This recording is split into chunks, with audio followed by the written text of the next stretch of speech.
Assalamualaikum warahmatullahi wabarakatuh. Alhamdulillahirabbil alamin. Allahumma salli wa sallim ala sayyidina Muhammadin wa ala alihi wa sahbihi ajmain. Amma ba'du. Puja-puji syukur kita panjatkan kehadirat Allah Jalla Jalaluh. Salawat dan salam semoga selalu tercurah kepada junjungan kita Baginda Nabi besar Muhammad sallallahu alaihi wasallam. Hari ini kita bersyukur kehadirat Allah bahwasanya setelah kita melaksanakan sholat zuhur berjamaah, kemudian kita sambung dengan sholat gaib untuk almarhum Bapak Muhammad Yahya CB, mantan Kajati DKI. Mudah-mudahan Allah Subhanahu wa Ta'ala terima semua amal ibadahnya, Allah maafkan kesalahannya, Allah ampuni dosa-dosanya, dan Allah tempatkan di tempat yang sebaik-baiknya. Ibadah Allah, bila ada di antara kita yang meninggal, apa yang harus kita lakukan?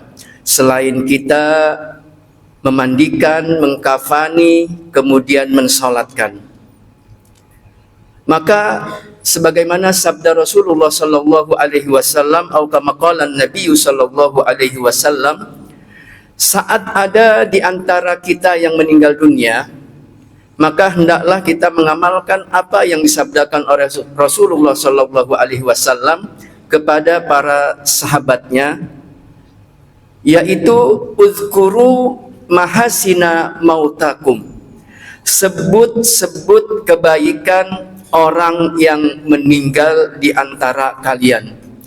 Dengan kita menyebut-nyebut kebaikan almarhum atau kebaikan almarhumah, maka kita berharap semoga Allah Subhanahu wa Ta'ala lapangkan kuburnya. Begitu pula saat kita nanti meninggal dunia, maka orang akan menyebut-nyebut dan mengenang kebaikan kita. Ini adalah salah satu akhlak yang diajarkan oleh baginda Rasulullah sallallahu alaihi wasallam saat ada di antara kita yang meninggal dunia. Kemudian biasanya saat ada penyelenggaraan sholat jenazah, itu mewakili pihak keluarga, ada penyebutan permohonan maaf dari keluarga almarhum. Kami mewakili keluarga almarhum almarhumah apabila dalam menjalani kegiatannya sebagai masyarakat, almarhum melakukan kesalahan, dosa atau khilaf yang terasa atau yang tidak terasa, yang sengaja atau yang tidak disengaja, yang terlihat atau yang tidak terlihat, kami selaku keluarga mohon dibukakan pintu maaf yang seluas-luasnya. Itu kebiasaan yang kita lakukan saat ada yang meninggal di antara kita. Pertanyaannya adalah bagaimana kalau kita melakukan kesalahan kepada almarhum atau kepada almarhumah dan kita belum sempat meminta maaf kepada almarhum? Maka bersabda Rasulullah sallallahu alaihi wasallam atau kama qala Nabi sallallahu alaihi wasallam, man la yarham la yurham. Barang siapa yang tidak berkasih sayang, dia tidak akan mendapatkan kasih sayang.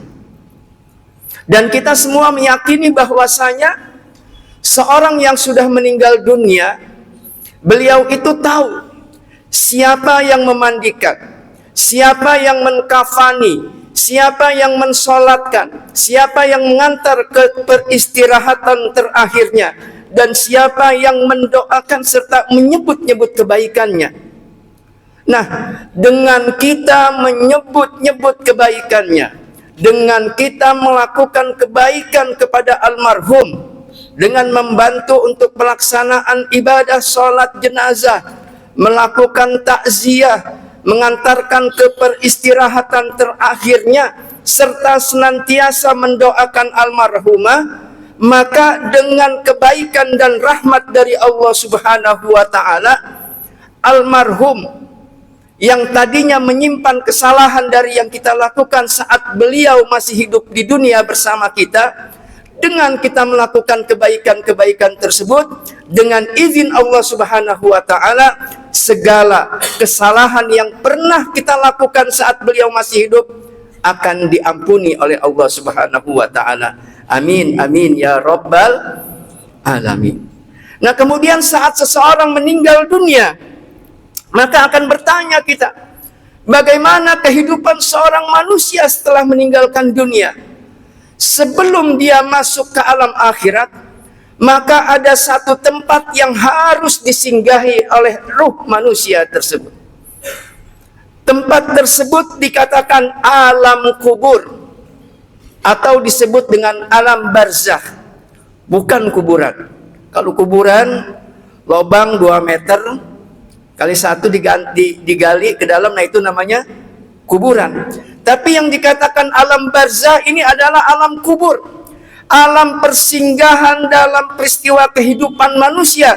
Sebelum roh kita masuk ke dalam alam akhirat, maka kita akan memasuki apa yang disebut dengan alam barzakh atau alam kubur.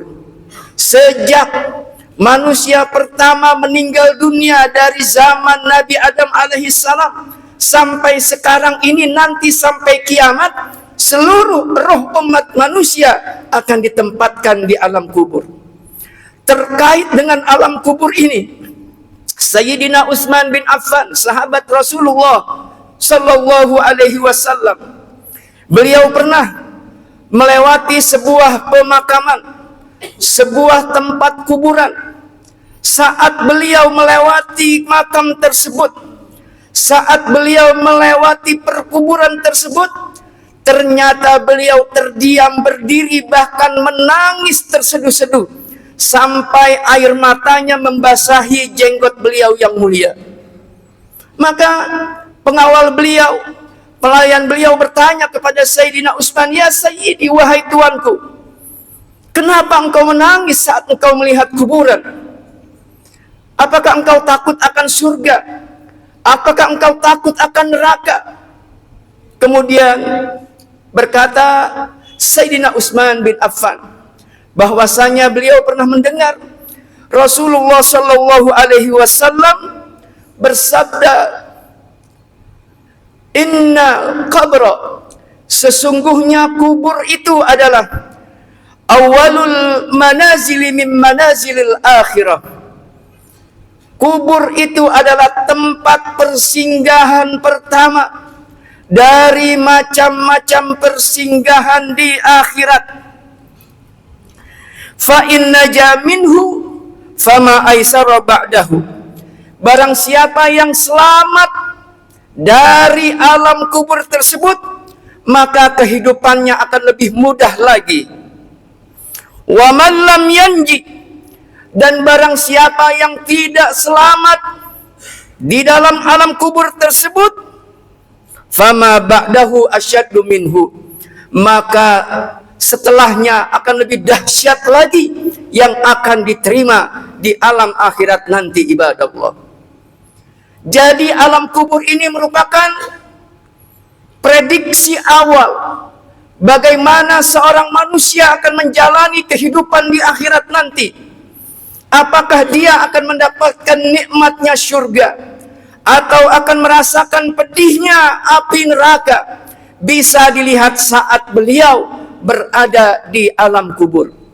Oleh karenanya saat itu Sayyidina Utsman tidak kuasa menahan tangisnya. Apakah dia akan selamat di alam kubur nanti atau dia tidak selamat di alam kubur nanti? Seorang sahabat Nabi yang dijamin masuk surga, beliau masih khawatir bagaimana kehidupannya di alam barzakh nanti, bagaimana kehidupannya di alam kubur nanti.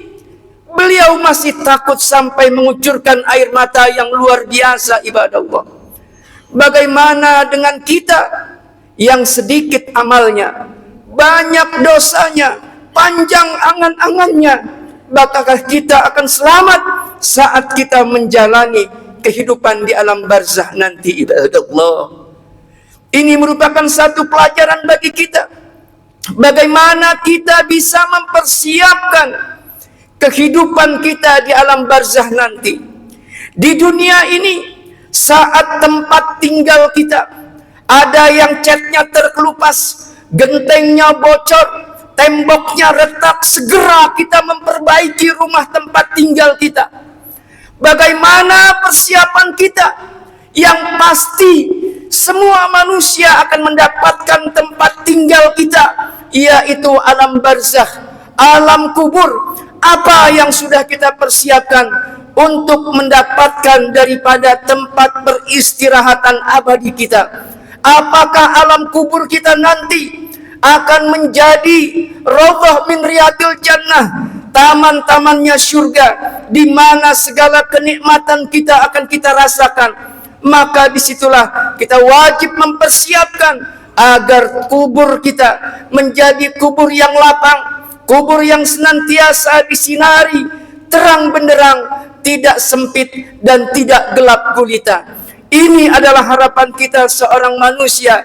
Apabila kita selamat di alam barzakh, selamat di alam kubur, fama ba'dahu aisara minhu, maka setelahnya kita akan lebih banyak lagi merasakan kenikmatan-kenikmatan dari Allah Subhanahu wa taala.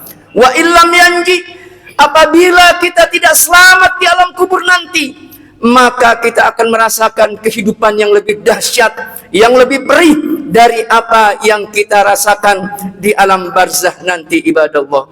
Semoga Allah Subhanahu wa taala menerima amal ibadah kita, mengampuni dosa-dosa kita, mengampuni kesalahan-kesalahan kita, dan menempatkan kita di tempat yang sebaik-baiknya, sehingga kubur kita menjadi raudhah min riyadil jannah. Dan tentunya kita berharap semoga keluarga yang kita tinggalkan, sahabat yang kita tinggalkan, sanak kerabat yang kita tinggalkan, mereka akan senantiasa mendoakan kita agar kita mendapatkan tempat yang terbaik di alam barzakh nanti. Karena doa manusia yang masih hidup akan sangat bermanfaat kepada ahli kubur. Siapapun manusianya, saat mereka berdoa, saat mereka memohonkan ampun, maka pahalanya akan menjadi tambahan amal ibadah kita, ibadah Allah. Bahkan saat tadi kita mensolatkan jenazah, kita berdoa kepada Allah, Allahumma gfir lahu, ya Allah, ampuni dosanya. Ini merupakan satu dalil bahwasanya permohonan ampun kepada orang yang sudah meninggal dunia yang dilakukan oleh orang yang masih hidup akan bermanfaat untuk mayit.